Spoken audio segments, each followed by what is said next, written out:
விழுப்புரம் மாவட்டம் கண்டாச்சிபுரம் வட்டம் ஆற்காடு கிராமத்தில் அமைந்துள்ள அங்காளம்மன் கோவிலில் சித்திரை மாத அமாவாசை ஊஞ்சல் உற்சவம் நடைபெற்றது. இதில் திரளான பக்தர்கள் கலந்து கொண்டு சாமி தரிசனம் செய்தனர். ஆற்காடு கிராமத்தில் அமைந்துள்ள பிரசித்தி பெற்ற அங்காளம்மன் கோவிலில் மாதந்தோறும் அமாவாசை விழா வெகு விமர்சையாக நடைபெறும்.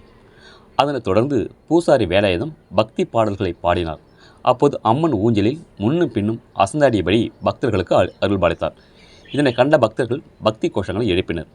இதையடுத்து நள்ளிரவு 12 மணி அளவில் தாலாட்டு பாடல் பாடி அம்மனுக்கு அர்ச்சனை செய்து ஊஞ்சல் உற்சவம் முடிவடைந்தது. சித்திரை மாத அமாவாசை என்பதால் திரளான பக்தர்கள் சுற்று வட்டார பகுதியில் இருந்து பக்தர்கள் மற்றும் பொதுமக்கள் கலந்து கொண்டு அம்மனை தரிசனம் செய்தனர். பக்தர்கள் அனைவருக்கும் அன்னதானம் வழங்கப்பட்டது. அமாவாசை ஊஞ்சல் விழாவிற்கான ஏற்பாடுகளை கோவில் சாமியார், ஏவிஎம் வேலாயுதம் மற்றும் கிராம பொதுமக்கள் செய்திருந்தனர். ரேட் நியூஸ் தமிழ் செய்திக்காக செய்தியாளர் முத்துக்குமரன். செய்திகளை உடனுக்குடன் தெரிந்து கொள்ள ரேட் நியூஸ் தமிழ் சேனலை சப்ஸ்கிரைப் செய்யவும்.